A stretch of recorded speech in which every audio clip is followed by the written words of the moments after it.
क्या आप जानते हैं कि रामायण की सबसे बड़ी जीत अयोध्या के रणभूमि में नहीं, बल्कि एक राजकुमारी की 14 साल की उस गहरी नींद में छुपी थी, और महाभारत के उस कुरुक्षेत्र को जन्म देने वाली कौरवों की विशाल सेना नहीं, बल्कि एक स्त्री का वो अकेला सवाल था जिसका उत्तर भीष्म पितामह के पास भी नहीं था। हम इतिहास के नायकों की पूजा तो करते हैं, पर उन 9 स्त्रियों का सच भूल गए जिन्होंने चुपचाप इस देश की कहानी बदल दी। आज हम उन गुमनाम नायिकाओं की वे कहानियां खोलेंगे जिन्हें सुनने के बाद रामायण और महाभारत को देखने का आपका नजरिया हमेशा के लिए बदल जाएगा। और अंत में देवी गंगा का वो भयानक सच जिसे सुनकर आज भी ममता और मोक्ष के बीच की लकीर धुंधली हो जाती है। शुरुआत करते हैं उस त्याग से जिसे इतिहास के पन्नों ने पीछे छोड़ दिया। जब लक्ष्मण वनवास के लिए निकले तो उनकी पत्नी उर्मिला ने वो रास्ता चुना जिसे किसी ने देखा ही नहीं। 14 साल का वनवास लक्ष्मण का था, पर उन 14 सालों की नींद उर्मिला की थी। उर्मिला ने निद्रा देवी से वरदान मांगा कि लक्ष्मण की आंखों की नींद उसे दे दी जाए ताकि उसका पति बिना पलक झपकाए राम की सेवा कर सके। 14 वर्षों तक वो योग निद्रा में लीन रही। ना उसके पांव जंगल में पड़े, ना उसका नाम वीर गाथाओं में गूंजा। लेकिन सोचिए, क्या उर्मिला के उस मौन के बिना लक्ष्मण कभी मेघनाद का वध कर पाते? लेकिन जहां उर्मिला का मौन था, वहीं एक ऐसी आवाज भी थी जिसने पूरे साम्राज्य को हिला दिया। द्रौपदी। वो राजसभा का वो काला दिन था जब धर्म की आंखों पर पट्टी बंध चुकी थी, जब भरी सभा में उसे संपत्ति कहा गया, तब द्रौपदी ने सिर्फ आंसू नहीं बहाए। उसने वो सवाल पूछा जो आज भी गूंजता है। क्या एक हारा हुआ जुआरी अपनी पत्नी को दांव पर लगाने का अधिकार रखता है? द्रौपदी का वो अपमान सिर्फ एक स्त्री का अपमान नहीं था, वो उस राजपाट के अंत की शुरुआत थी जो स्त्री को केवल एक वस्तु समझता था। अक्सर हम समझते हैं कि रावण और बाली के पतन के पीछे सिर्फ राम का बाड़ था, लेकिन सच तो ये है कि उनके विनाश की चेतावनी उनके अपने ही घर की स्त्रियों ने दे दी थी। रावण की पत्नी मंदोदरी ने अहंकार के उस ऊंचे शिखर पर भी रावण को पापी कहने की हिम्मत दिखाई, और किष्किंधा की रानी तारा, जिसने बाली को साफ कह दिया था कि गलत का साथ कभी जीत नहीं दिलाता। इन स्त्रियों ने साबित किया कि बहादुरी सिर्फ तलवार उठाने में नहीं, बल्कि सच बोलने में होती है, चाहे सामने मौत ही क्यों ना खड़ी हो।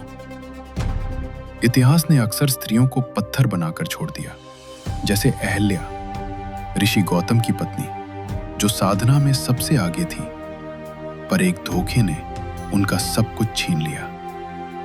बिना सच जाने उन्हें पत्थर होने का श्राप दे दिया गया। सदियां बीती, वो वक्त से भी लंबा मौन ओढ़े रही, लेकिन अहल्या की कहानी सिर्फ एक श्राप की नहीं है, वो उस दौर की गवाही है जहां न्याय से पहले एक स्त्री के चरित्र को परखा जाता था।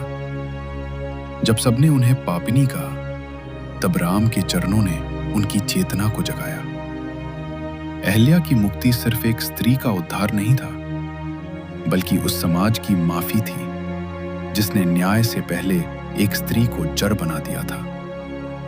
लेकिन जहां अहल्या का मौन था, वहीं एक ऐसी आवाज भी उठी जिसने बड़े बड़े विद्वानों को सोचने पर मजबूर कर दिया। गार्गी। राजा जनक के उस दरबार में जहां केवल ऋषियों का राज था, वहां गार्गी ने अपनी जगह बनाई। जब ज्ञान पर चर्चा हो रही थी, तब गार्गी ने वो सवाल पूछा जिसे पूछने की हिम्मत किसी में नहीं थी। अगर ये आकाश और पृथ्वी एक धागे में बंधे हैं, तो वो धागा किस में बुना गया है? गार्गी ने साबित किया कि ज्ञान का कोई जेंडर नहीं होता। जिस दौर में स्त्रियों से केवल सुनने की उम्मीद थी, गार्गी ने अपनी बातों से ये दिखा दिया कि सत्य के रास्ते पर केवल पुरुष ही नहीं चल सकते। इतिहास की इन परतों में लोपामुद्रा जैसी ज्ञानी स्त्रियां भी थीं, जो केवल एक ऋषि की पत्नी नहीं, बल्कि उनकी बराबरी की साथी थी। उन्होंने ऋग्वेद के वो मंत्र रचे जो आज भी गूंजते हैं। जब दुनिया ने केवल त्याग की बात की, लोपामुद्रा ने संतुलन का सवाल उठाया। उन्होंने सिखाया कि ज्ञान और साधना पर किसी एक का अधिकार नहीं होता।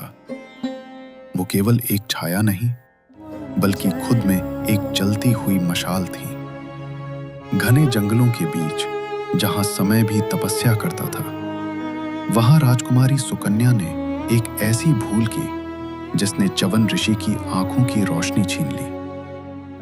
पर उस एक भूल के बदले उसने अपना पूरा जीवन सेवा में लगा दिया। जब देवताओं ने उसके प्रेम की परीक्षा ली और 3 एक जैसे रूप धारण किए, तब सुकन्या डगमगाई नहीं। उसने अपने पति को आत्मा के स्पर्श से पहचान लिया। और अब उस कहानी पर आते हैं जिसका वादा हमने शुरुआत में किया था, देवी गंगा। इतिहास कहता है कि राजा भगीरथ ने हजारों सालों तक वो कठोर तपस्या की, जिसमें स्वर्ग को भी हिला दिया, सिर्फ इसलिए कि गंगा की एक पवित्र धारा इस धरती के पाप धो सके। लेकिन क्या आप जानते हैं कि जिस गंगा को भगीरथ इतनी मन्नतें मांग कर लाए थे, वही गंगा एक निष्ठुर मां में बदल गई। शांतनु से विवाह हुआ, पर एक ऐसी शर्त के साथ जिसने प्रेम की बुनियाद हिला दी। गंगा ने एक एक कर अपने 7 बेटों को जन्म दिया और उसी पल अपने ही हाथों से उन्हें ठंडे जल में बहा दिया। दुनिया देख रही थी कि एक मां अपने ही बच्चों का अंत कर रही है, पर गंगा के भीतर एक मां का कलेजा फट रहा था। वो कातिल नहीं, वो तो मुक्तिदायिनी थी।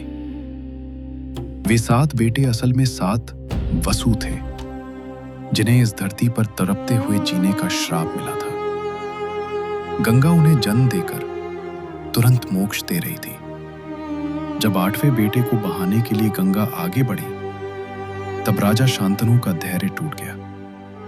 उन्होंने गंगा को रोक लिया। शर्त टूट गई। गंगा को वापस जाना था, पर जाते जाते उन्होंने उस 8वें बेटे को भीष्म के रूप में निखारा। वही भीष्म जिन्होंने अकेले ही पूरे महाभारत का बोझ अपने कंधों पर उठाया।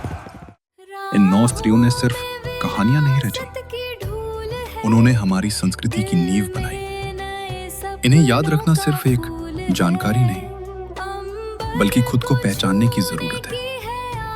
अगर आपको लगता है कि ये कहानियां आज भी जरूरी हैं, तो कमेंट्स में शक्ति जरूर लिखें। ये कहानी थी बोरू की ओर से, जहां हर पुरानी गाथा को एक नया जीवन मिलता है।